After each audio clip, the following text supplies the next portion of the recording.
The 13th of March, 2024.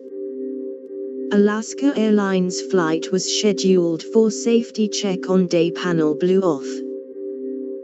The 737 MAX remained in service for a day after the airline's engineers, concerned about warning lights, scheduled it to come in for maintenance. During that period, a door plug came off in flight.